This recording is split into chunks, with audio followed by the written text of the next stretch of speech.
your what we done started. Look at what we done started. This the people party. Peace and love, party people. It's Talib Kweli, the MCEO, the BKMC. You are in the house once again with the world's best podcast, The People's Party. And as always and as usual, I have the world's best co-host, the lovely and the talented and the thoughtful and the intelligent and the funny Jasmin Leigh in the place to be. What's up, Jasmin? How you feeling? What's up? I'm feeling good. How are you doing? I'm dope. I'm having a good time. I'm out here in sunny, beautiful Austin, Texas. I've made a location change. You everywhere, Talib. Hey, I'm staying safe though. I'm in a bubble. Getting tested every day. COVID free. You're out there in Los Angeles with the lockdown. I wouldn't want to be you. But LA is cool, but I don't feel like being locked down right now. I'm living my best life. No, it's not right now. Today's guest is someone who is part of something that we had never seen before. Before the show Orange is the New Black on Netflix, people didn't binge watch the way they do now. She took a breakout role on that show, and she was also at her day job at the time when she took that breakout role. We're going to talk about that. This show resonated deeply with people all across the spectrum. When you see this woman's work, though, it's no surprise that she was a breakout star, and she attracted attention of some of the best writers, producers, people in the business. She's worked with David O. Russell. She's worked with the phenomenal Ava DuVernay. She's worked with the incredible Martin Scorsese. Along the way, she's raised two beautiful kids. She has become a criminal justice reform advocate with the Innocence Project. Ladies and gentlemen, we are talking about a very, very, very powerful woman, a Brooklynite. That's right, a woman who's not afraid to share all of the complexities of her whole experience with the whole world. A woman who reminds us constantly that human beings are beautiful, mysterious, and complicated. An incredible actress. She's funny, she's smart, she's real as shit. Unafraid to pop off if people come at her sideways. You know I like that. Ladies and gentlemen, we got Dascha Polanco in the building. Yay. What's up, Dascha? How you feeling? Hi guys, what's up? Wow, with that introduction, I should just hire you to write all my introductions for everything I do.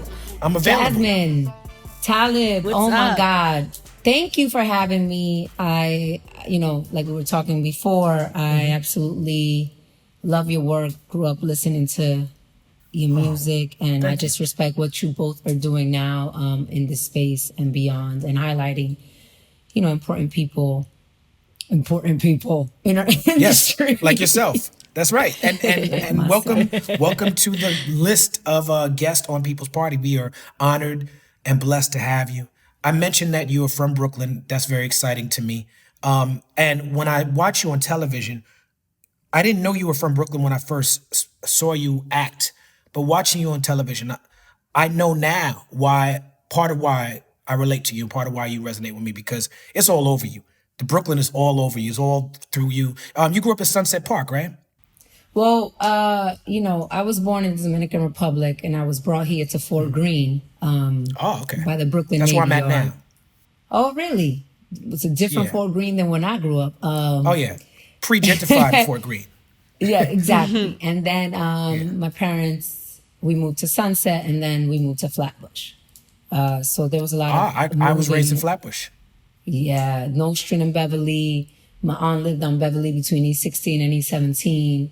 So most of my teenage years with my cousin, we were in those streets. You know what I mean? Going down Kings Plaza, Dollar Vans. Yeah. Okay. So hold on. Yes. We gotta stop right there because this is the problem. I must know you because Kings Plaza is my stomping grounds. Flatbush is my stomping grounds. That's why when I seen you on TV, I'm like, there's something about this woman. And it's not too many people go that deep into Brooklyn, that you at Kings Plaza. Yeah, I was at Kings. I used to work at New York and Co. New York and Co. at the time. I lived in the Junction. I lived all around Flatbush, right? I moved around. The Junction, there. wow. That's my train station. We're from the same exact place. Last stop, the two. We the from the five, same for those exact that don't place. know. Exactly. So I used to hang out, and actually, there was moments where we, when you were doing your thing that we crossed paths. But I was a young, at that time you used to go and like watch from the outside, and when they're filming videos or when they're, you know, the album release, you go make a line so you get your album signed and that kind of stuff. And I did a couple of those. But Flatbush was like the experience for me. You know what I'm saying? You know, my child was born in Brooklyn Hospital, so I would take the dollar van from the junction to, for those that don't know, the dollar van is like a, what would we call it? It's like the, instead of taking the public transportation, we supported our local businesses, which was like a cab service in a van, jump on there and get to where you needed to get to for $1. So that's where I would travel down Flatbush. In my first video, Black Star video, Mos Def and I are driving a dollar van up and down Flatbush Avenue. That was that was my video concept. The dollar van was such a part of my life at that time. That was like my very first video. I have to be in a dollar van. You ever fell asleep coming from the city, going to the junction? Because it's the last stop. I would fall asleep going in the morning. You know what I mean? I would take my little corner and sit in my train and then go to where I had to go to and fall asleep. I know it's not recommended, but that's that's like a Brooklyn thing. That's like a New York thing. Like, you already know, like, your comfort. You know what you can do. Like, one stop. There was moments where I was so deep in my sleep, and then I would just get up and like my stop was right there, right? And you catch it right before the door closes and stuff like that. So yeah, always. Dascha, you mentioned an immigrant experience. You were born in Dominican Republic. A big part of your character on the show was, especially in one of the most famous scenes, when you're like, I don't fucking speak Spanish. You know what I'm saying? That was a big part of that character. You grew up in an Afro-Dominican family in Brooklyn. You identify as Afro-Dominican. Do you feel like people truly understand the various cultural identities of the African diaspora, Cuban, Puerto Rican, Dominican, better now than they did when we were growing up? When I first came in the game, first of all, being part of a show like that where you did not see that on TV, and the way that you were viewing the show was something very new, right? And it came with a huge responsibility, because for me, I was just doing what I love to do, and it was a great opportunity. And here I am, like, damn, I'm part of this whole thing, not knowing what it would become. You know, such a iconic moment in pop culture and in how we view television, how we basically are moving towards just entertainment. So playing a role like that, where I'm like this Puerto Rican Diana that doesn't speak Spanish, is very common within our communities, right? And identity and how you racially identify was something that I always was interested, but it was very important to me. You know, it was my minor in college, African, Puerto Rican, Latino studies. That's, you know, and I did a lot of reading because I always felt that coming to a new country as a little girl and being Dominican in my household, and then identifying with the Black community outside of my household, more so than anything, and then being very uncomfortable around Caucasians because I just couldn't relate, was something that I always felt like, okay, there's something that I have to really learn and learn about my history that is not being taught to me in school. So language, as far as language, how many of us, whether we're Jamaican, whether we are from the Caribbean, whether we Asian, whether we could be from all parts of the world, but when you come to New York, the epicenter, right, the capital of the world, right? Our languages are diluted. And sometimes we are taught not to speak a certain language, right? For me, my experience, it was important for my mom that I knew Spanish and English. And so she kept me in bilingual class. And at that time, bilingual class is when you learn English in the morning and then you go to Spanish afternoon, or vice versa. Right. And at the time, I was very, like, it was the norm for me. And now I'm very grateful for it because I was able to learn in both languages and keep Spanish and be able to speak, write, and read it. But once I started realizing that there were other individuals or my peers that they did not know any Spanish, even though they were, you know, from South America, they were like, whatever, they were from another country, they were taught, no, you must learn English and that's it because we're here.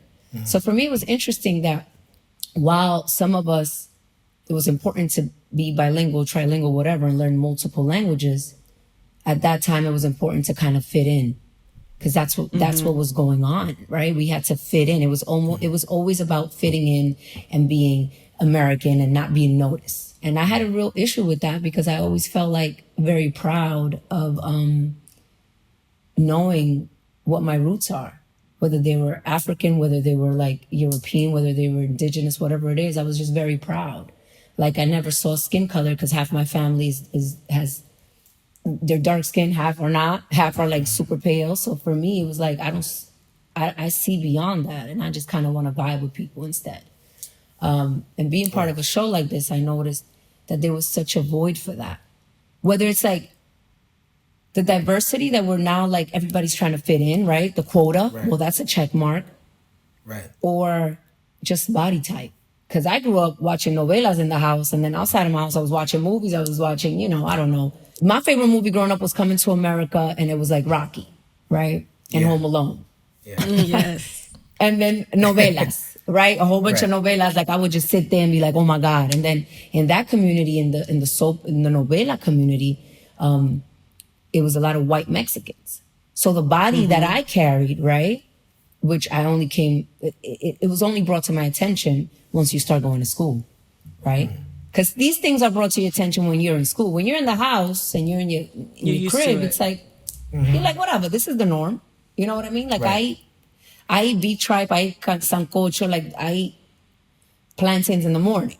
But when you start going to school, it's like, oh, you don't eat that? Like, so what do you eat? Like, you know what I mean? So you start learning how much, the difference in a lot, whether it's food, whether it's body, whether it's how you look, whether it's how you do your hair, like all that kind of stuff once you start going to school.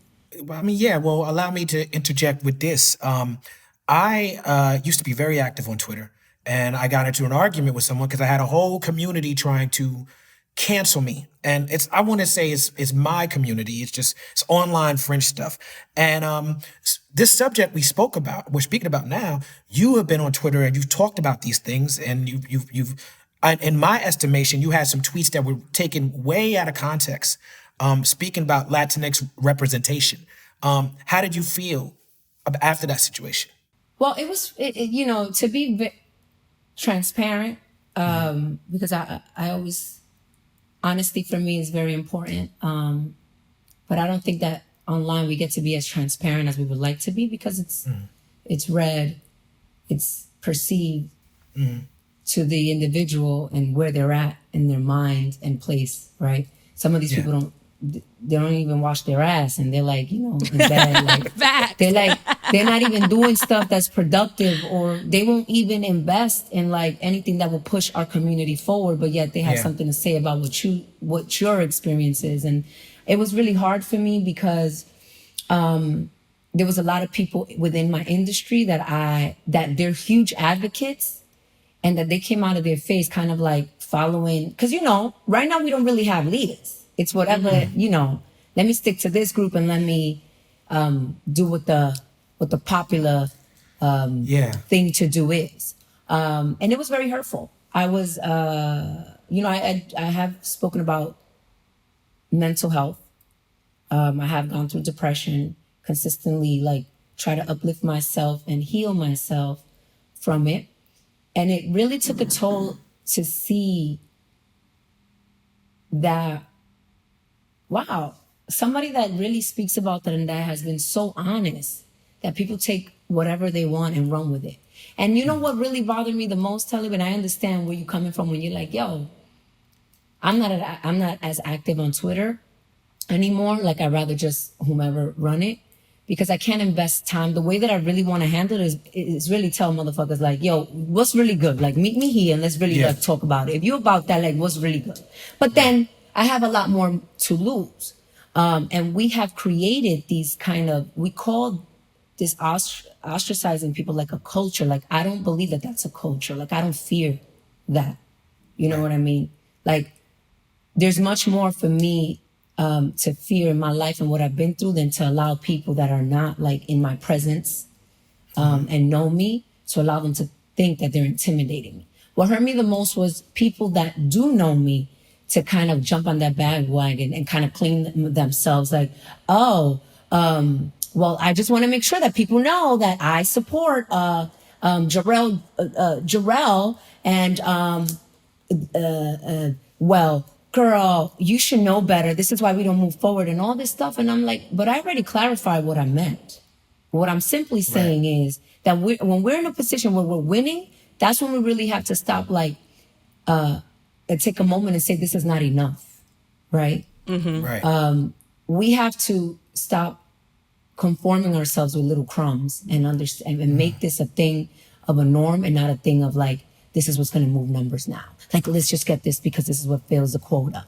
You know, and I'm not about that. Like, is there going to be change when things settle down, when it's not about the awards? Because it's the same thing all the time, right? We have awards, then we have statistics come out, then we have all these reporters making all these, like, you know, they put out the press and then whatever. They write all these articles. And I find that it's just a same cycle, but I don't see anything changing. Right. So that is where my frustration comes in. Mind you, I'm there. I'm like part of it when they see us. You know, I'm there. I'm supporting. Like when there's these movements, when we have to speak up, I'm there. When we have to be part of like philanthropic work, I'm there. You know what I'm saying? So that is what helped me realize that I need to just kind of bring it back. Keep on doing what I gotta do, and understand that social media is a place where, yes, it has broadened our knowledge. Yes, it has allowed more access to information, but you really can bless people with your knowledge and how you view things and what your vision is all the time. Like, your energy has to be invested in people that are worth it, right? That are gonna value you and know your worth. So it kind of like, it was a learning lesson. I mean, even when Kamala won, and I put up a GIF, my boy Dawson, he's a huge advocate in the LGBT community. He has a podcast as well and all that stuff. And he sends me GIF because I love to be naked. And I love to be like, you know, whatever, like, you know, if I gotta like, you know, shake the boobs or whatever. So there was a GIF that he always sends me because that's me. Like, I would call him and I'm like, you know, we have that type of relationship where I'm like, yeah, and I'm jiggling, whatever. And there was a GIF that I used that he sent, and I'm like, yo, this is me right now. Like, literally when I found that out, because remember, it was a week into this whole thing, and I just wanted to know what's going on, what are the results. And I used that GIF of like, it was like a tribal woman from you know, she's like moving her boobs or whatever. And I wrote that. I was like, yo, this is me literally right now, like coming out the shower and finding out that finally we got the results. I was like, I was just happy as hell. Yo, people started going in on me. How dare you use that GIF? You're a tone deaf. Like, they just started, yo, if you see and let me tell you how petty I am. I save all those things. I have a file that says negativity, revenge, pettiness, all that stuff. And I keep it there. Yo, people started calling me Black Roach. They started calling me Dominican, like a whole bunch of stuff. Like, I hope you die. I hope your career dies. Like, you're not even on that. Like, they started going in on me. And I was like, yo, I deleted it. I deleted my page. I was like, yo, I don't even have to like invest. Like, why? Y'all don't make me any money, honestly. And then I got the team on me, don't delete it. You don't have to delete. You don't do nothing wrong. So I had to put my page back. But I deleted it, and people was like, oh, you should never do that. I said, no, I do what I want to do. And if I don't want that type of energy on my thing, I'm not going to do it. You said so much that I just relate to. You gave me some good advice just now, because I had a very similar experience too. I know about the Kamala Harris situation that you went through. I had a very similar experience, and I actually got suspended from Twitter because of the way in which I was responding. And it wasn't that I was responding. I got suspended because they were texting me threats to my phone. And I posted, and people were like, oh, you making that up? So I posted a screenshot of one of the threats, but I didn't cut off the phone number that it had come from. So they suspended me for posting someone's phone number. But I had to learn, I had to like reassess and be like, okay, I'm giving my energy to all of this because I want to stand up for myself. But and I don't want to talk too much about it because we've talked about that on the other shows. But something more important that you spoke about just now is in the Black community, and I'm calling you a member of the Black community because you identify as an Dominican person. But in the Black community, we're having this identity thing right now where people are sort of discovering or that they want to be, there's a version of Black nationalism that says these type of people are not Black enough. And I see erasure of Afro-Latinx people and erasure of certain aspects in our community with people sort of following this Trumpian nationalism thing, and they got it twisted. And I think that's what you're responding to. Yeah, like, and at the end of the day, like, we're doing what we have to do. We're gonna disagree to agree. Like, I'm the type of person, like, we don't have to agree politically. We don't have to agree religiously. Like, at the end of the day, I just want to vibe out. How we create and collect? Because I'm an artist. You know what I mean? Like, I went around the city with my girl Constance. She has an art collective in Harlem, 125th, in the Baby Grand. I did a whole thing for Bay Claiborne. He did the Biggie shoot. He's a huge photographer in our Black community, and we went around the city spray painting, and in honor of him, we did a whole bunch of like murals, and that's what I'm about. Like, what are we doing to inject in our community where the youth and our environment is surrounded by how powerful we are, where we stem from, and how we're changing, as opposed to like chastising and like isolating and secluding people and excluding people up and canceling people, because my money's not going to be canceled. And I'm an artist. I'm talented. You know what I'm saying? So whether I'm doing my music, whether I'm doing my acting, like, nobody's going to stop me from doing what I got to do except for God. And that's it. Bottom line. Right. And like, we already learned, Talib, like Jack, like, this is what it is. Like, we already know what it is. We know how to deal with it. We move on and we keep on doing this. And we keep on talking about things that are relevant and things that are important to us, and worth our time. Word. I think that it's also important to find a happy medium, because you do have to stand up for yourself at some point too, because it does suck that it's so many bandwagon supporter, not I can't think of participants. It's just people, they want to, like, even with all of these stores that were like throwing out Black Lives Matter and putting it on their billboards and stuff like that, and it's like they're not doing it because they really believe in the movement or they believe in bettering Black people's lives. They're doing it just to make themselves look good. It's very annoying when you see certain people, especially like you said, people that that could have just called you up on the phone or sent you a text message and said, hey, maybe you could have said it this way, or could you explain to me how you felt? And they want to go and put everything on the internet. So I think that you do have to find a happy medium, because at some point you do have to stand up for yourself, because that's the only thing really that's going to kind of change around cancel culture. And I'm hoping that, the people that are actually racist and actually, homophobes and stuff like that, they do need to be canceled. But somewhere it needs to change. Stand up for what you believe, whether you're wrong or right. Yes, stand up and recognize your faults. Yes, but you have to allow people to live their journey. You know what I'm saying? And to, like, if that's what you believe, that's what you believe. Like, it's my choice whether I want to support you or not. Like, that's what it comes down to. Like, you don't have to support me, but there's a million other people that will. You know what I mean? So don't try to, like, because you in it alone and you don't want to support me, try to get your group of people to say, you don't have to. No. Live your own truth. Like, do what you gotta do. Stop trying to get, like, forces people to join you or convince people to not like somebody because you don't agree with them. I'm like, and I'm learning, religion, politics, that's something that you talk, and you gotta talk about that with people that that are like really I have no patience with stupidity and dumbness and like people that can't read. Like, I can't. And I'm trying to when I go to therapy, I try to like understand, like, not everybody. There's some people that can't read, and there's some people that can't they don't have an open mind enough intellectually to understand, like, where does that stem from and break it down. And I'm smart as fuck. So, like, when people come at me with stupidity, I have no patience. I'm like, just shut the fuck up. Like, shut the fuck up. Because you smell like shit. You know what I mean? I do. But I'm glad you recognize the privilege in it, though, because it's like we are privileged to be smart. But I have this, I go through the same stuff. We were talking before we started filming about background, and that was kind of like my day job that I just recently, stopped doing. And you were a nurse in the Bronx, and you were scared at first, you were scared to quit your job. And even when you landed Orange is the New Black, you kept your job for a little bit. Now that you've made it, what are your thoughts on that double-edged sword? Well, I'm a hustler. I'm a hustler.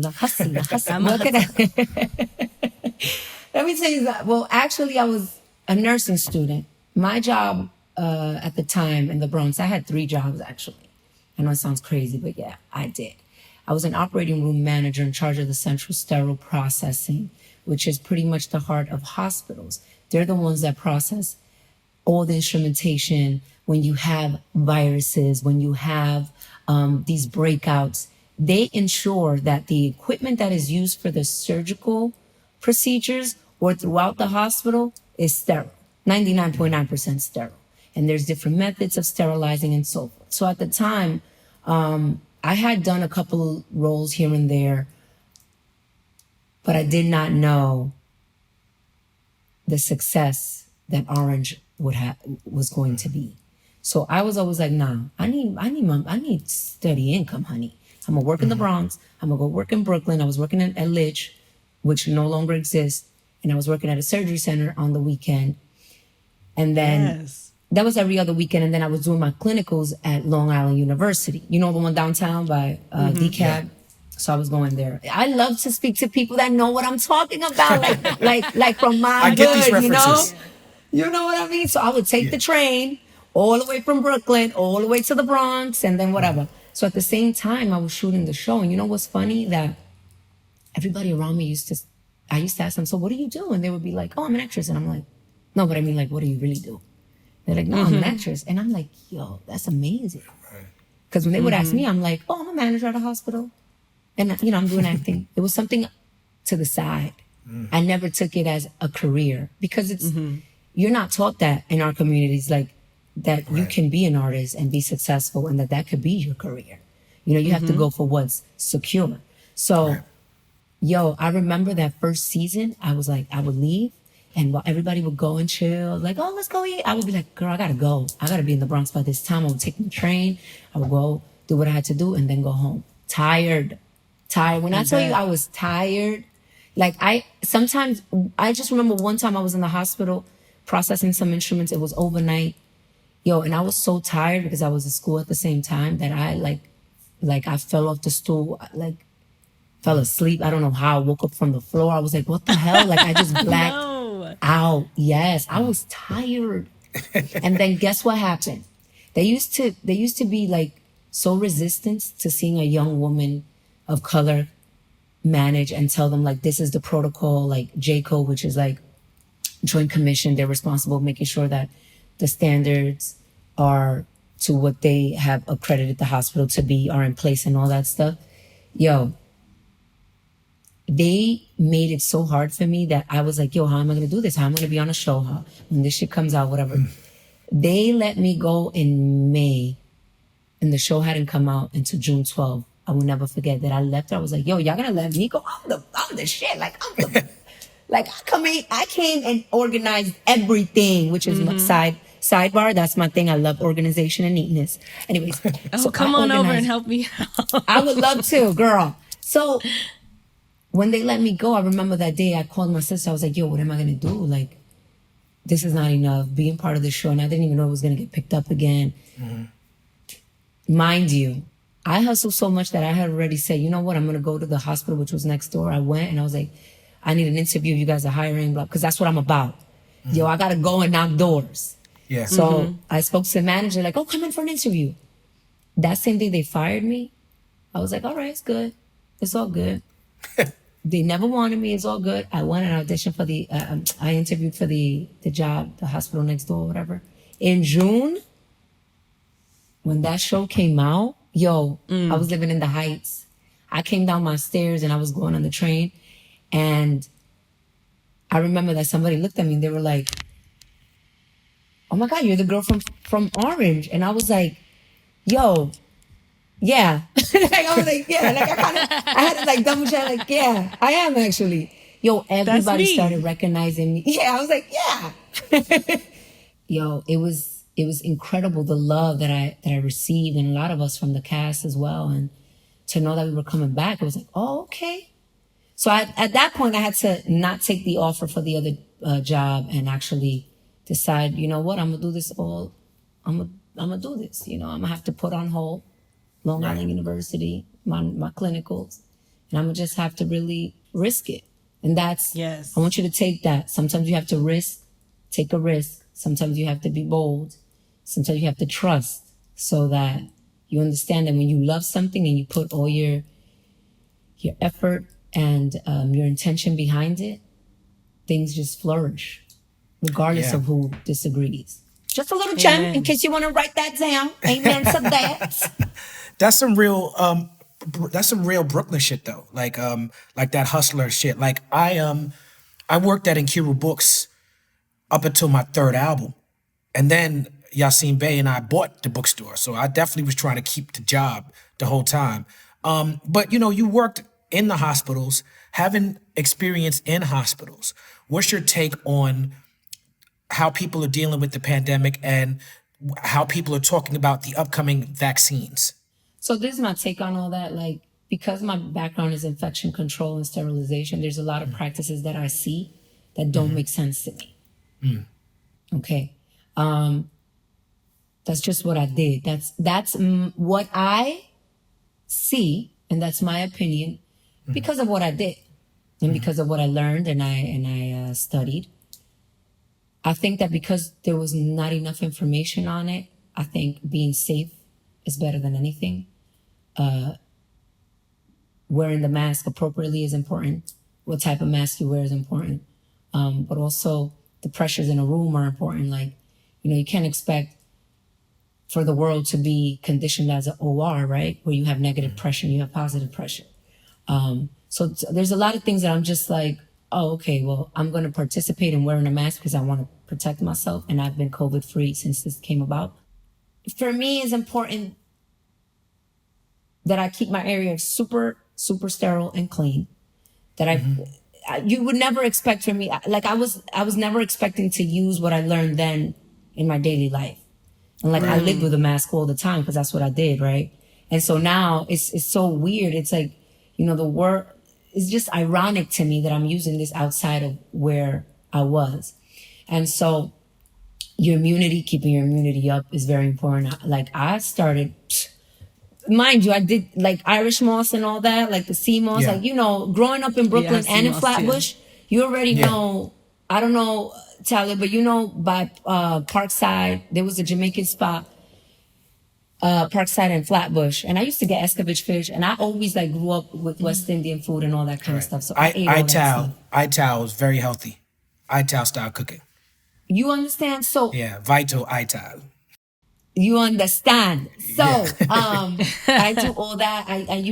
I started using more and more natural resources and cook food and keeping and exercising. So that's important. But I am gonna say this, as far as vaccine, it makes me nervous that there's a vaccine that just came out.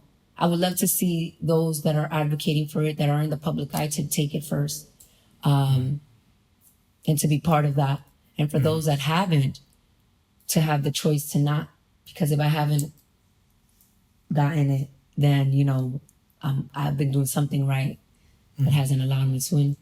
And that's where I stand with that. I mean, I can't advocate for something that I don't know and I haven't done. I don't like to talk without knowing and not having proper resources and seeing the tests and stuff like that. You know, I think it's a fair take. I think it's a fair take. I mean, that's just my choice. I would love to see those that are in the press and the media, all the ones that are, yes, we have to, please do so, please, and let me know how it works out so that then we could talk after. That's my stance too. Selfishly, I'm waiting for the people that want to take the vaccine, enough of them to take it, and then COVID will kind of, you know, get contained a little bit, and then I'll tiptoe out there to see if I need to take the vaccine, because I haven't taken a flu shot, and knock on wood, I haven't yet had the flu. So, you know. Me neither, yo. Me neither. Like, I don't get sick like that. God, thank you, Lord. Amen. Like, I don't really get sick like that. I don't know. Like, I could get hives. When I'm stressed out, I'll get hives. But I don't get sick like that. And so, for those that need it, go ahead. But give me the choice. Right. That if I don't want to, I don't want to. I know your daughter played you in a flashback scene on Orange is the New Black, and the response was fantastic. Does she want to act? Is that something like a life that you want for her? Because I know my daughter doesn't have a choice until she's about 10. She's going to act. Oh, your daughter, my daughter, everybody calls her my twin. They're like, you spit her out. She's like, and I'm like, I don't see it. But my daughter, you know what I admire from my daughter? That my daughter does whatever she wants to do when she wants to do it. Like, she could start like an eyelash business today, and then tomorrow she's like, no, I'm going to do my cupcakes, because she's doing her cupcakes. I'm going to do my acting. I'm going to do my music. Like, she's living her life, and I'm very thankful that she has been able to. She went to school in Spanish Harlem. She had like, I did not want my kids to not have like kind of the experience I had in New York, which I love. I love the fact that I went to school in New York and that my kids went to like regular public school and they had to eat school lunch. And then I'm like, no, I'm not gonna, you want to go to college? Like, this is what I had to do to go to college. Like, I want them to have that grit, you know? So even though I'm working for them to later on have the struggle less, I still want them to have kind of like that experience where things don't just come as easy, you know? And so, yeah, like I support her. Like right now she's 18, she's in college, she has 2 jobs, she's doing her own little side business. Like I see that little hustle in her, and I like that. I like that she's hustling her cupcakes and her lashes and she's doing all this stuff, because none of us have that opportunity. And I don't mean like physically, I mean mentally, to be able to say, yo, I'm gonna do this and I'm gonna do it right now because I want to do it. So that I just love the way that she's living her life. Mind you, she's ratchet. She be all like, I'm like, girl, you know that when they find out that I'm your mother, you know that they will capitalize on that. You need to tone it down. And you know that, you know that when she comes here, all that cause I don't play right. that. You know what I mean? I'm not like, no. Dasani. I'll be like, Dasani, you're not talking to your friends. Check yourself. Ooh, if you don't sound like my pull your mother. hair. Sounds like daughter, my mother. Your daughter did a great job acting, first of all. Like you, she got to act with the great Elizabeth Rodriguez. And one thing that your relationship with Elizabeth's character on the show showcases that we don't get to see is the sort of cycle of how families go to jail. And in our community in particular, it's the destruction that the jail wreaks on our families is even worse. So can you talk to us a little bit about that representation on the screen of just seeing a mother and a daughter in jail, and just how often that happens, how families are often set up to keep going into jail? Yeah, I didn't speak about it while I was in the show because I did not. There's certain things that I've always felt private, as far as like me not even being a celebrity, that I just didn't tell people because people create biases. And I was just always like, look at me as I am. Don't look at me as like a young teen mom. Don't look at me like, oh my gosh, she has kids. Don't look at me like, oh, her father's locked up. Like, just look at me, and look at my potential and what I'm able to do. And incarceration, being part of a show like that, like it just allowed me to experience from a different perspective what really goes on. Even though there's a lot of things that were like dramatized and exaggerated, but dramatized. There's certain things that were also true, and that just opened up curiosity for me to understand, well, what really goes on. And mind you, like I had a cousin that was locked up and my dad is still locked up or whatever. And I had the experience of like what you go through as a family member when you have to go see your loved one.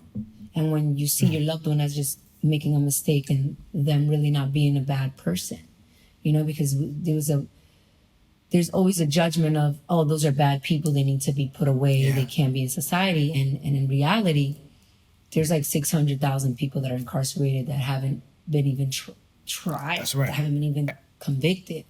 And we all criminals, you know, if you really break down that word. We all do criminals. We just all don't get caught. Yo, one of the things that Genji said at the beginning, because there was a lot of things that we couldn't talk about when we were interviewed, right? We were like, don't say binge, don't use negative terms. And right now that's the thing, right? Like we've allowed certain vernacular to be accepted, right? And she said, yo, we've all committed crimes, we just haven't been caught. And I'm like, yo, that's so true. Because I've done a couple of things that I'm like, ooh, people probably, okay. And we all have, right? Yeah. So that also raised the flag. And I'm like, yo, so why is it that a lot of us are more visible in jails than Americans that are not, that don't look like us, right? And does this happen when you have a mom and a daughter locked up? Like, how does that happen? So stepping out of the show and actually advocating for it and watching documentaries, like I love documentaries and I love things that are going to just stimulate my brain.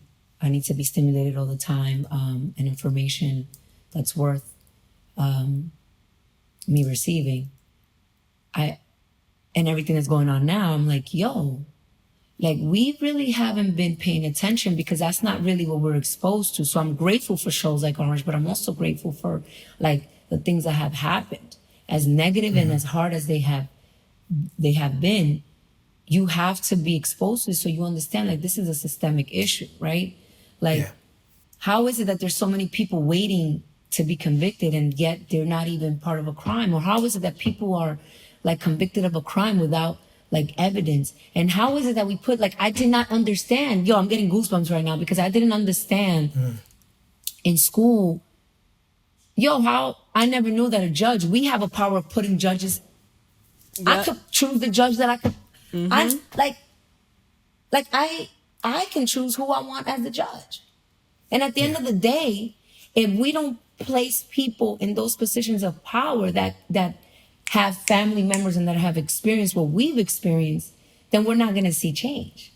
Like the idea of like 1 million drug possessions arrests in a year, like that blows my mind because I'm like, I know people in the industry that are not POCs. That I'm like, you got away with that? Like the stories, like I get turned off when I hear stories like, oh, really? Like that's cute. Like you get away with it.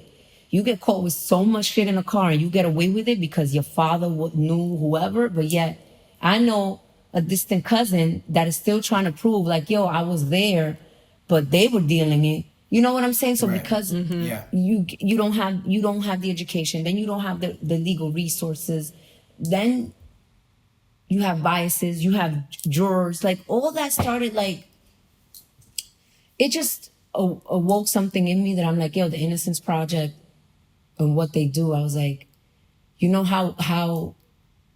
how much people celebrate that they buy a Birkin and that they, they have all these, I love it. I love luxury stuff, but you know how much more it feels when you're able to like contribute to the freedom of somebody that has been falsely accused and nobody has given them the help or just focused on it or made it as valuable enough to consider, like this makes no sense.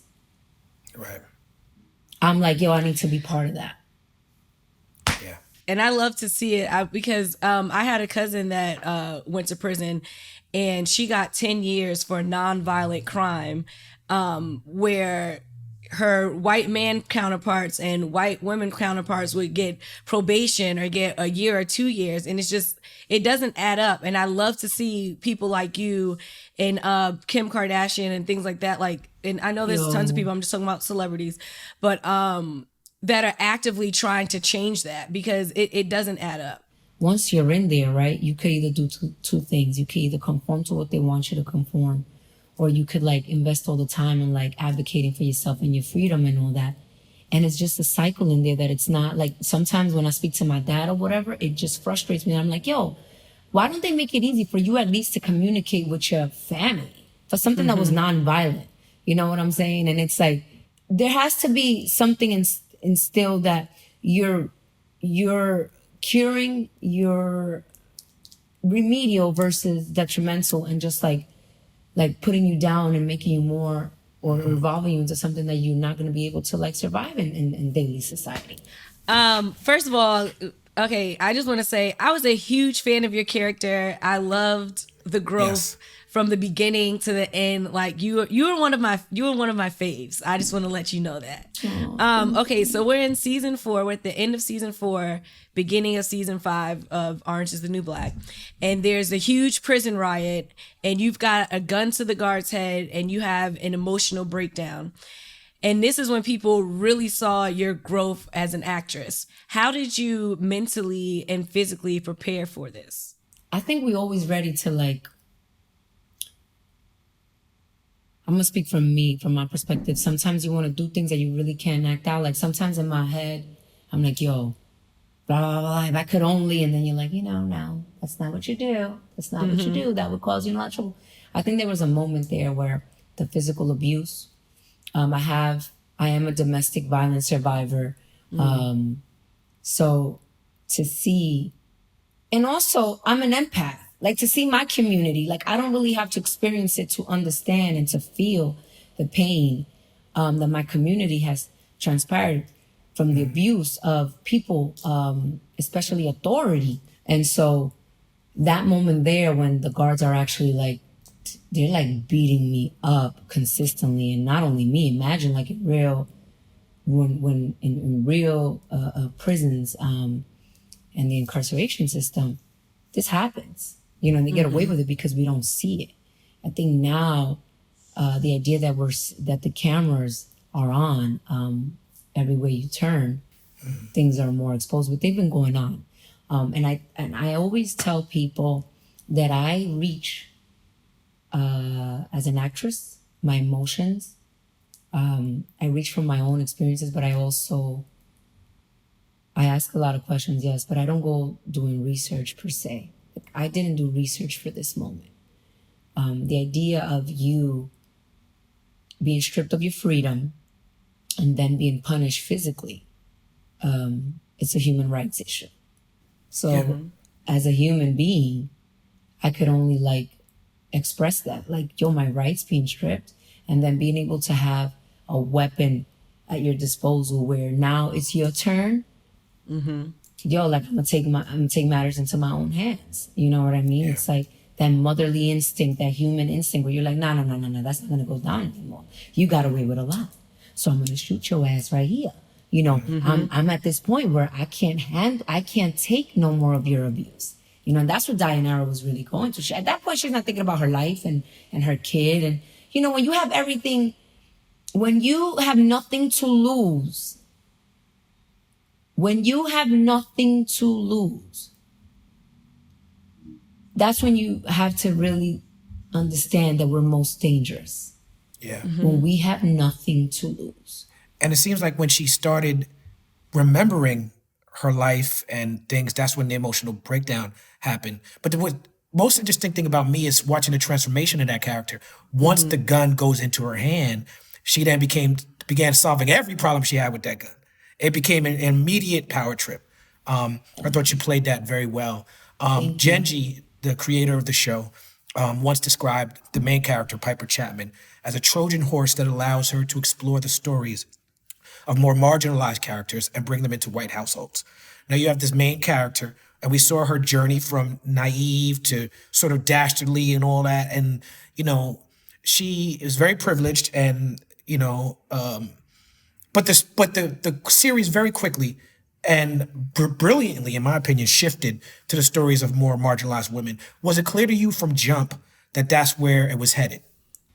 No, not at all. Honestly, Talib, like, y'all was worried. I was just worried about, I'm acting. I wonder how much I'm gonna get paid with this, honey. Right. Because whatever, that was my first experience at the beginning. Like, that's what I was focused on. Then as the show progressed, and I realized, oh, that's so genius, because we can't really relate unless we use relatable sources. So Piper, which was Taylor, it's like, how do we get the white community to understand what we're really going through? So let's use her as a Trojan horse because that's her experience, and let's sell it out there because that's going to be sold that way. Now we're speaking another language because now we realize the potential and the profit, and the audience is how much we have reached with just using the situation. It didn't matter that you haven't been to jail. Like, I have people from Germany, I have people from Australia that, you know, I don't know anybody that's been to jail, but because of you and what you was going through, I was able to relate and apply that to my daily life. And that's what I think it was genius about what Genji did, but most importantly, what it did for the industry. Right? Because we've been saying this all along, like, put me in the front. Like, I'm like, yo, put me as a lead. Yo, put me there because I know what I could do. Put me in, coach. You know? Come on, I'm ready to play. But it took that. Sometimes it's about strategy, and it's also about the moment and the time in which you did it. I don't think it would have been as successful if it wouldn't have been part of something so new. And it would have been even more big if it would have came later on. But it was supposed to come then. It's supposed to be a pioneering thing. Yeah, because once it came out then, you see how many, like, everything changed on TV. Like what I saw, what I was auditioning for was different. What they were asking for was different. Conversations that we were having, like brands were having different conversations. And social media played a part in it too, because, you know, people were voicing like, yo, we want to see more of this. And yeah, that's what I'm into right now. So it was a great thing, and Genji did her thing with that. I mean, y'all all did y'all thing with that. It was, you know, the acting, the writing, everything was tip top. Thank you. Absolutely.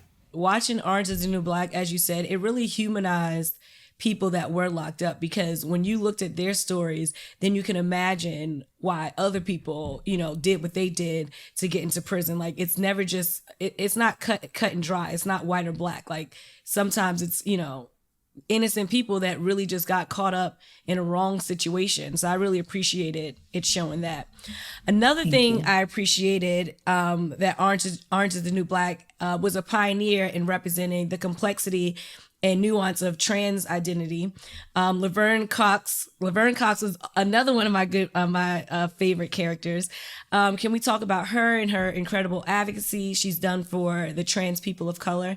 Well, I think that we saw a lot of first ofs in Orange. And even though she might not have been the first trans woman to advocate for it, it definitely put her in a position where, you know, she was leading it, right? And she continues to lead it. And as a supporter, as an ally of the LGBTQT and so on community, I respect, and I have been, you know, there's a thing, right? That we have to establish these groups, and we have to label these groups so that people understand it more, right? I never called myself Afro-Latin when I was growing up, because growing up in Brooklyn, it was, oh, you Spanish? Oh, you Dominican? Whatever it was. You know, where you from though? Like, where you from though?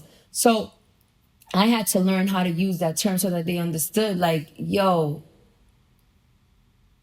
I'm not just from Spain. Like, because I'm Spanish, that doesn't mean I'm from Spain. Like, there's more to me. Like, I'm from the Caribbean. I'm not just Mexican, right? And all these labels I had to like start using, and now like kind of like start de-using them, because it's become a thing of like, what group do you belong to? And that's not what I'm about. I'm about like, this is my experience, and I've had to use that terminology so that you could understand, and I could explain it to you because you seem not to, and you haven't gotten it. So I think that for the LGBTQ community, it's been a thing of like, now we see it more. You know, if it's not of the bravery of those individuals like Laverne and so on, and shows that showrunners get behind, like Ryan Murphy with Pose and so forth, like Janet Mock. There's so many other like people that stand up, and they don't understand it takes a lot to stand up and to speak your experience without risking your livelihood. And that I respect, and that I look up to. If it was up to me, like, I don't care who you, I was gonna say fucking, but could we say fucking? I don't care who you have sex with. You can speak freely. Yeah, like, I don't really, like, in the sense of like, yo, love, if that's who you love. Like, for me, it's about who you are as a person. You know what I mean? If you identify as a woman and you then yo, rock on. Like, I'm gonna support you because that's your truth. Like, who am I to tell you like you don't feel that way? You know what I mean? So when I look at those situations, it's a beautiful time, and I'm very grateful that I'm alive within this like turmoil and like this age of Aquarius where everybody's awake, like they're just, it's boldness. And I admire when I look at courageous individuals, stand up and say, yo, this is me and this is my truth, like, I respect that. And Orange did that for her. It did that for people with issues, with mental illness issues. It did it for women that were not perceived sexy, drug abuse, women that were not, because you're not a size 0, that's not considered like, sexy.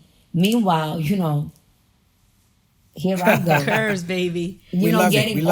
Getting all them CEOs, morally not great, but for our women, it was like, yes, I relate to her body. That's me. And that's right. That's what's most important. And that's what I take away more so than anything, is that a lot of us have been the pilots and have been able to establish these platforms where those that felt like they were never included are. Word. Word. Yes, indeed. So much, diversity. You often spoke about diversity being important behind the camera as well as in front of the camera, and the representation is so important. Me as a fan of the show, the way that y'all mix the comedy with the drama was just fantastic. Uzo Aduba won Emmys for both comedy and drama doing Orange is the New Black. Was it ever hard to make sure that even in brutal scenes that the humor wasn't lost with tackling massive issues? The writers and Genji, they were very smart in making this a dramedy. And there was times where, when it came to award season, they were like, well, this isn't a comedy enough, or this isn't a drama enough. And at that point, like, what I always thought was, there's moments, even when you're going through hardships, that you take a moment, you just crack up. And you're like, yo, this is fun. This is funny shit. Like, this is... Right. And I think that without disrespecting the cause, a lot of the actors, a lot of my peers did such a great job of bringing the layers of the issue and the character to the light. I mean, Uzo, that's my friend, Natasha. Like, there's a couple of us that we pretty much like vibed out on another level. We're all cool, but there was just a couple people that were like, yo, we're on a different frequency. And she did a fantastic job at doing that without disrespecting the idea of how important mental illness is in the system, but also how, it's funny shit. Like, there's things that, there's funny stuff. Like, I have a family member that's mentally ill, and there's things that they do sometimes that I'm like, yo, this is funny shit. Like, this is funny. Like, I'm not trying to laugh, but this is funny. Like, so we have to understand that in life, in the most dark moments, there's moments of light, and in the most light moments, there's moments of darkness. So finding the true balance is important, but also without disrespecting it. And I think that the writers were genius in how they delivered it and writing for the character, because after a while, the writers know how to write for Uzo and what she's going to bring forth without it being too much, or like for me, or for, Natasha, Adrian. Like, they just knew, like, oh, this is what, because it's a relationship. It's an actor and a writer's relationship that they develop artistically. It's a collaboration. Word. Laughter is always found in pain. And as a comedian, and as someone that has gotten in trouble her whole life for laughing at inappropriate times, you need the balance. You really do. And Gimme Shelter, it put you in a movie with James Earl Jones. What was that experience like for you, and what did you learn from this absolute legend? Oh my God, I was geeked out. Every time I work with these people that I'm like, oh my God, I love you. Coming to America. People know Star Wars, That's right. That's your favorite movie, you said, too. Come on. So with the callback, Talib. King Jaffe Joffa. So obviously I don't do that. I don't be acting like this. I'm acting like this with you guys, but I know how to be professional. You do it in your head. You know what I mean? I'm like, oh my God, I'm gonna hug you and kiss you. So inappropriate. I remember that role was one of the ones that I was just observing more than anything. Very small part. I know, nothing is small, whatever. That was a small part, like small speaking role.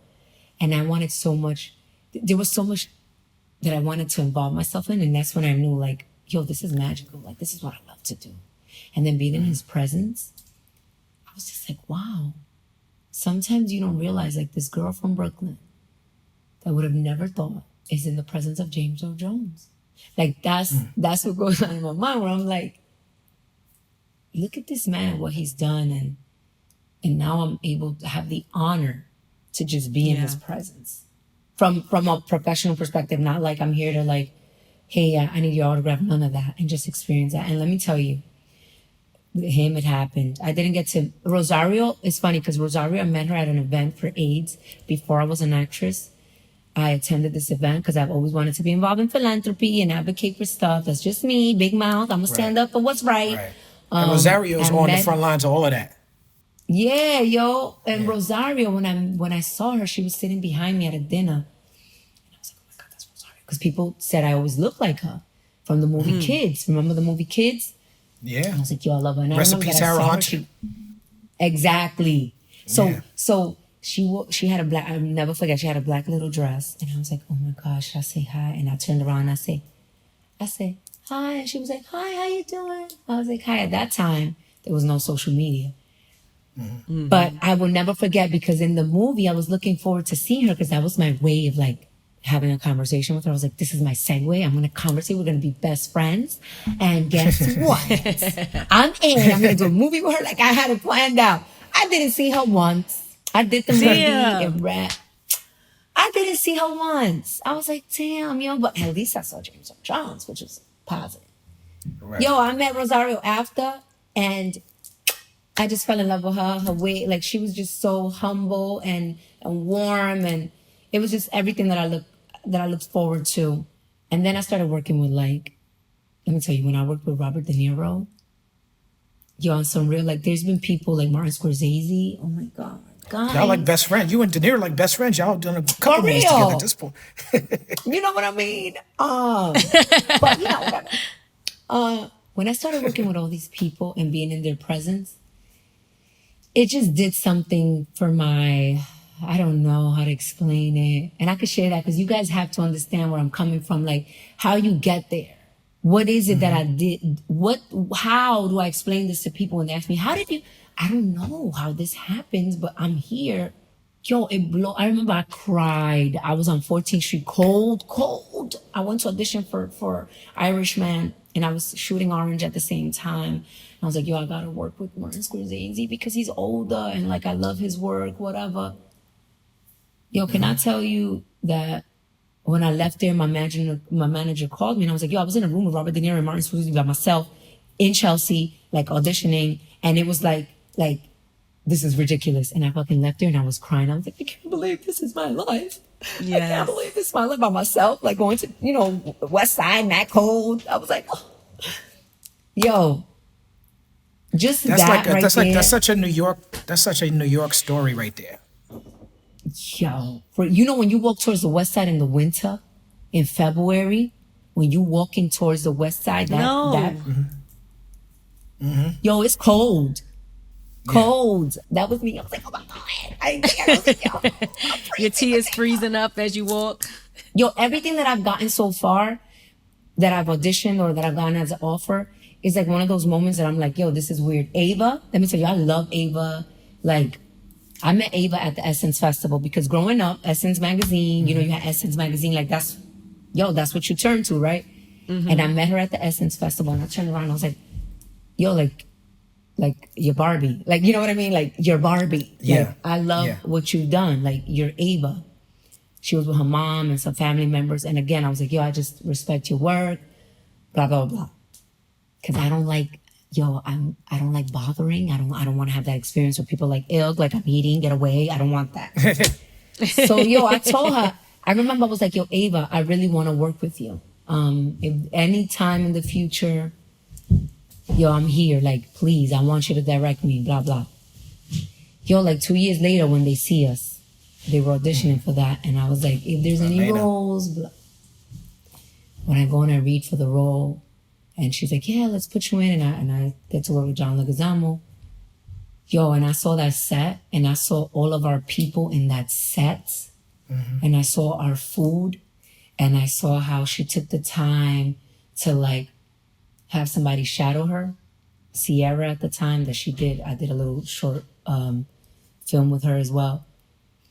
So it just empowered me in a way that I'm like, yo, I respect this. I respect her. Like this is what I'm talking about. When you're able to be in positions of power and say, yo, I want this and I want this person and I want to give this person an opportunity because I know that they have the ability to do so, it was over. All of my things have been like that where I'm like, holy shit, I can't believe I'm here.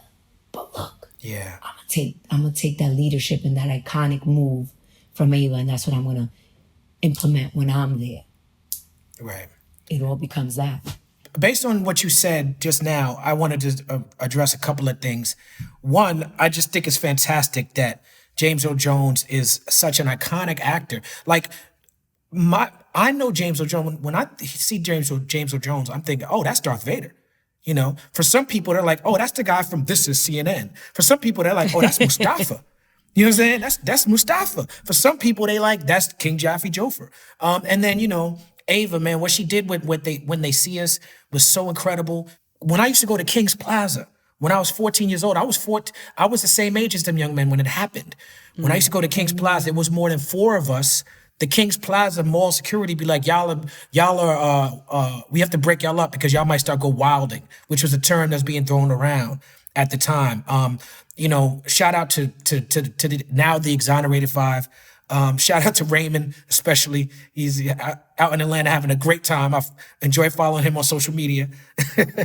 And but you also mentioned music. You said you do music? Yeah, earlier? so Yeah, I heard that. I didn't know that. Yeah, so I've been songwriting and stuff. Ideally, I would love to write for, you know, a lot of artists and stuff like that and put my music out there. I'm actually working on my own project, you know. I'm interested in hearing that. Oh, you'll love it. You know, there's a lot to it, a lot of metaphors and stuff like that. Feel good music, world music, you know, a lot of fusion, a lot of like my roots again, which is, listen, you grow up listening to dance hall, you grow up listening to merengue, you grow up listening to hip hop. Like there's a lot of that influence in my music. And I'm currently, I've been working I've been wanting to work on music for a long time. I actually used to call myself Queen Killer Bee when I was like 13. Yes.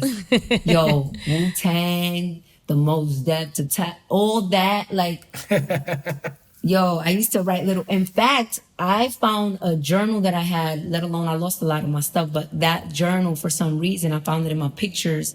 And I had one of the entries was like a little rhyme that I did. And I was like, okay, Dascha, 14, and look at you. But that's brilliant. Right now I've been training vocally. I did do In the Heights, which is based on the Broadway musical. And you said earlier you lived in the Heights, and now you're in the show. Lin-Manuel is such a fantastic. He's an MC. You know what I'm saying? He come from the MC world. Did you know that? You ever heard the story of Immortal Technique used to bully him in high school? Yes. Yes. Yes, That's I've heard of that. Fucking hilarious to me. Yo, the irony of it. The irony. I'm right. like, oh, I wonder how yeah. You shouldn't have. You should have joined. Right. Lynn, let me tell you something. When I got to audition for this movie, it was my first musical audition, and I hadn't sang since I used to go to church. And again, I was a little girl. So I was singing like, all that kind of stuff. And I got discouraged throughout the years through family members like, oh, you're going to sing, you're going to do that, you need to do this. No, nobody's going to take you. And plus you're fat, all that kind of stuff. And at the time it was kind of true. You didn't see big girls. I mean, one or two, but not like highlighted like that. And I get it. But I totally disagree on you discouraging anyone that loves and feels that they're supposed to do something, they're passionate, something like that. Like, for me, that's right. I'm an artist all around. I love to dance. I love to sing. I love to act. I love to create, draw, whatever, spray paint, all that stuff. And you don't realize that your words are so powerful, especially when you're in a position as an adult to do that to a young child. But I realized that I also manifested a lot of my stuff. And every night when I would ask and I would pray and I would say, yo, this is what I want to do. and I want to be on stage, and I want to sing and dance and do. I also manifested that. So, long story short, last 2 years I've been working with a producer that participated in Danza Kuduro. He did a lot of other stuff, and we've been working on music. I recorded like about 22 songs that I have. Still working on them and stuff like that. And I also go to Berkeley college, online college for songwriting. That's where keyboard. A lot of my band members are Berkeley folks. So that's where I go, and I've been doing that. People don't know, but I've been on it like, on it, like learning my keyboard, learning how to felt like you was about to start a rhyme right now. Me too. I was ready. Shit, I've been doing it like, you ready? No, I'm ready. But definitely, one of the things that I do respect now more so than ever when it comes to music is how much, again, like acting, behind the scenes, like the producing, the quality of that, like the engineering, also your vocal training. Like I have a vocal coach that's been working with me, and in the Heights, it allowed me to like also act, but also sing. And now more so than ever, in the last 2 years and during quarantine, I really buckled down and been learning the keyboard and how to like, whether it's Logic or Pro Tools or all these like, oh my God, plugins. Like there's so much to learn that I didn't have access, and it's not my parents' fault. Is that, financially we don't have those resources, and I would love for our communities to have these resources where we're taking our children and we're teaching them not only arts, right, and how to draw, but also, hey guys, you want to do some performing arts? Look, you could produce this. Women too, like, look, this is what you can do.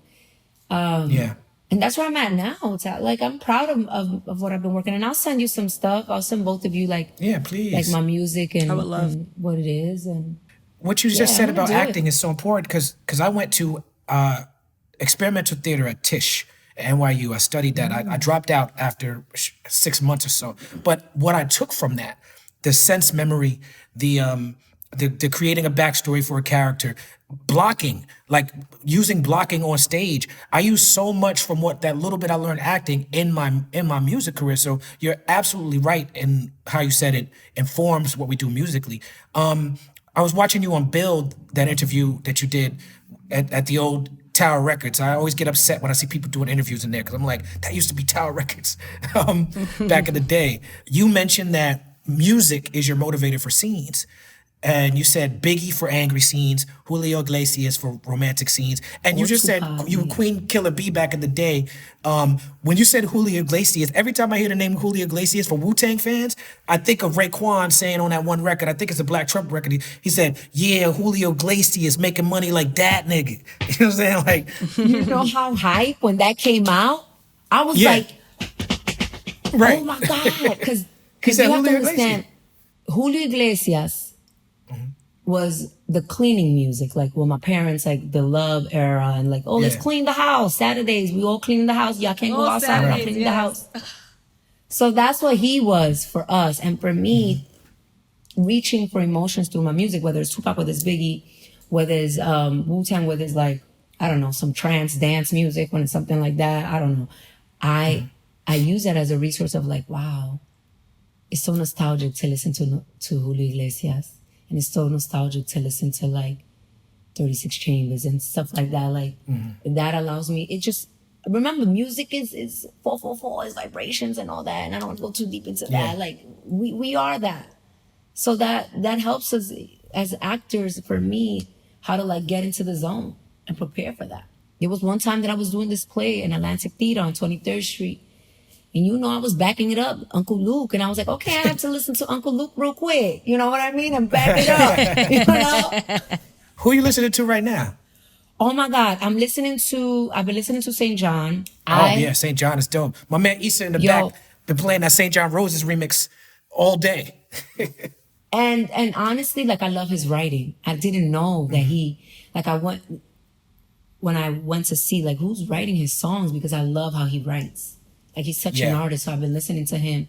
I've been listening to a lot of dembow, a lot of classic stuff. A lot of 70s. What else I've been listening to? A lot of salsa from the 80s, from the era of like 80s, when it was. People think of the 80s as Afro, but I think of Yeah, I listen to that, but island stuff too. A lot of a couple of I've been listening to Dancehall 1998. Yes, I have. By Yes. Same. I have an eclectic taste in music, so my thing is, in fact, when they ask me to do these playlists, I'm like, why? Like, it's just I can't fit all. Like, I could listen to jazz, like I could listen to all these other things, you know. Gosh, like I got introduced to Gashi. I'm vibing out with his thing, and it all depends what mood I'm in. Like, you know, when I got my hip hop mood, I put a lot of '90s stuff, and then when I want to be like, hey, you gotta get up, I put some of that. What do you call it? That dance music, that techno. That's so funny. EDM. EDM, but like the original like '90s, because sometimes it gets like too EDM-ish for me. Right, like classic house, like soulful like, house. Yeah. That Stretch and Bobito kind of thing, yeah. Stretch Yes. and Bob. They were Shout out guests to on the them. show. We have a Stretch and Bob episode coming out very soon. Ooh, I'm gonna look at that.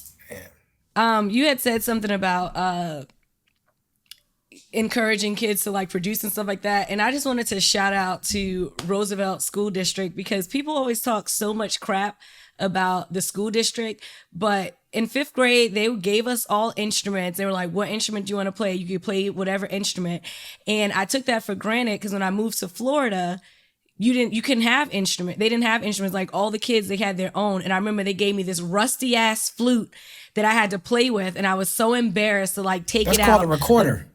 No, it's not. A recorder is different than a flute. Your recorder you get in like 3rd grade. For real. And you know, they teach you hot cross buns and stuff. Let him know, Jasmine. And then 5th grade, that's when you get like actual instruments, because you know, you start doing like the marching band and stuff. But anyway, what I do remember is that in Roosevelt, New York, they gave you instruments, but yet in Florida, you had to buy your own instruments. And so schools, please start giving students instruments again, because so they can know that they can produce and make music.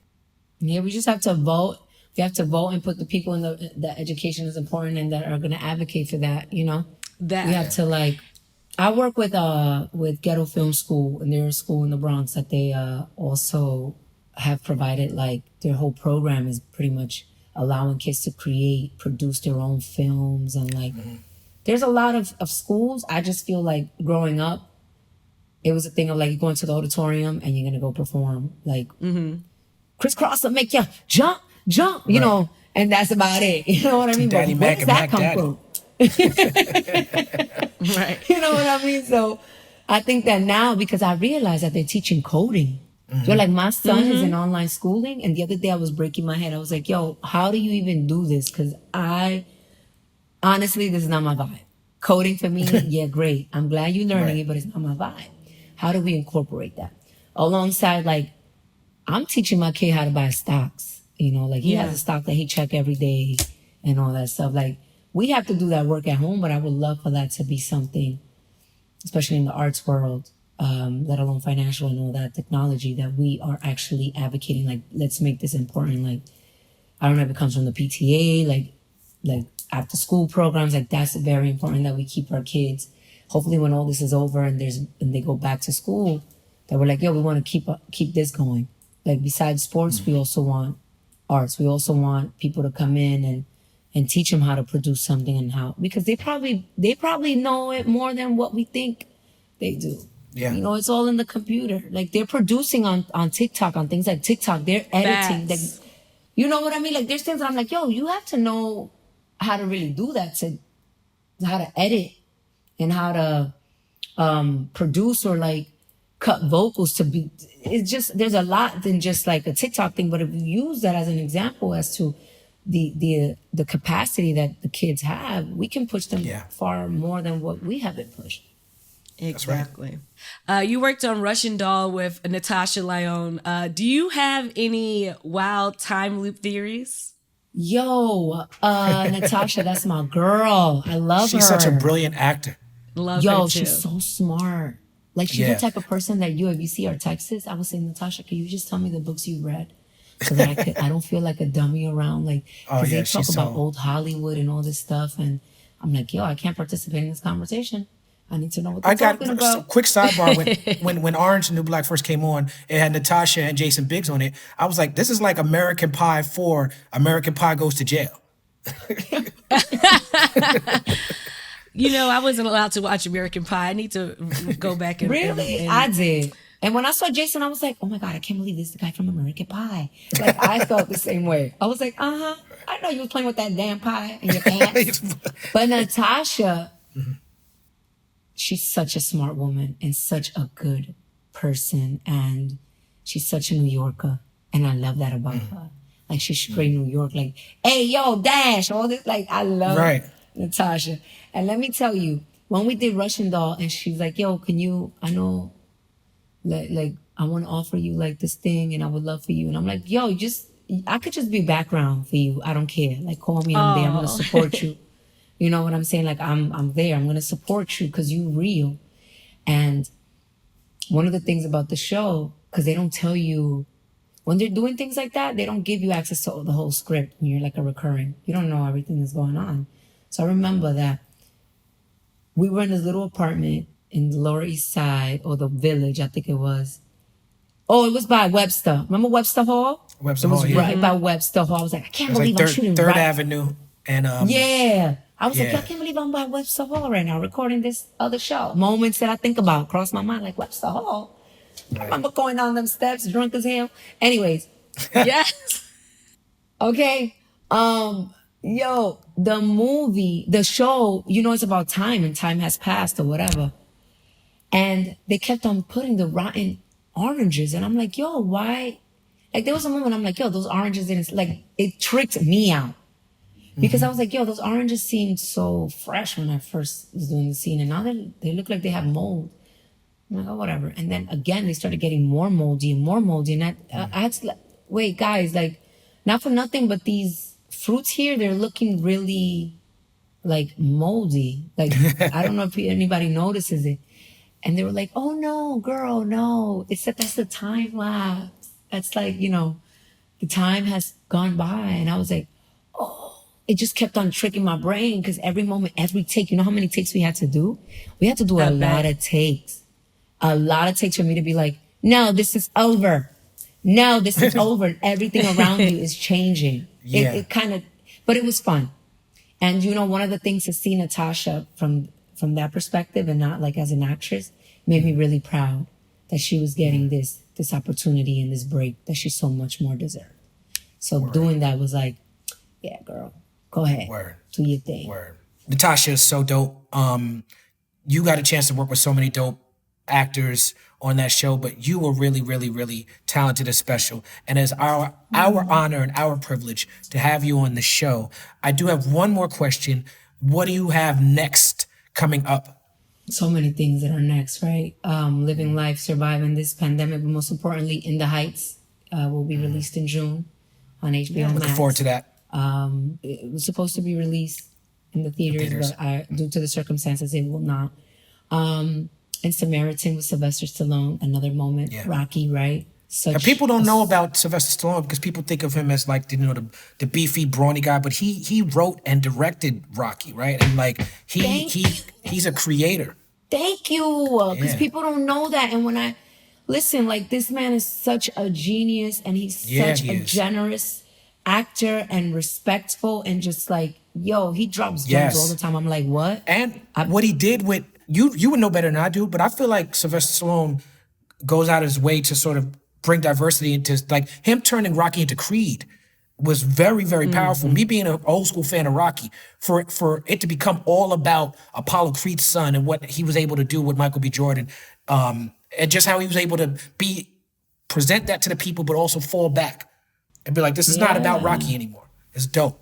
He's a very unique individual, and I respect him so much. Samaritan. It's a superhero movie. Yeah. And I play the mother of the child, Juana. So please look out for Samaritan, which comes out next year. They don't know the date yet. Things changed, obviously, because of the circumstances. And then my music. Hopefully I'm able to release my first song before the movie, and we'll see where that goes. But I'm definitely going to send you guys on a private link Please do. what I'm working on, and hopefully next time I come on, we'll speak more in depth, because I could speak to both of you for hours. Like, we should have lunch. Yes, We I'm should, ready. Like, when I'm in LA, I'm gonna go see you, and I'm going to babysit your child. Talib, I'm gonna babysit yours as well. Don't think you're gonna get out of it. You're welcome. And let's just continue this. I support you guys. I really am honored to have been able to speak to both of you. I was a little nervous, but then when Jasmine came on and she smiled, I was like, okay, I'm good. Right. So please keep on lighting the way, keep on lighting the rooms, and keep on lighting these conversations. And I am, whatever you guys need in my support, I support y'all. And thank you. Well, I feel like we're friends now. And you are definitely a friend of the show. And ladies and gentlemen, give it up for Dascha Polanco. People's Poet. Thank you.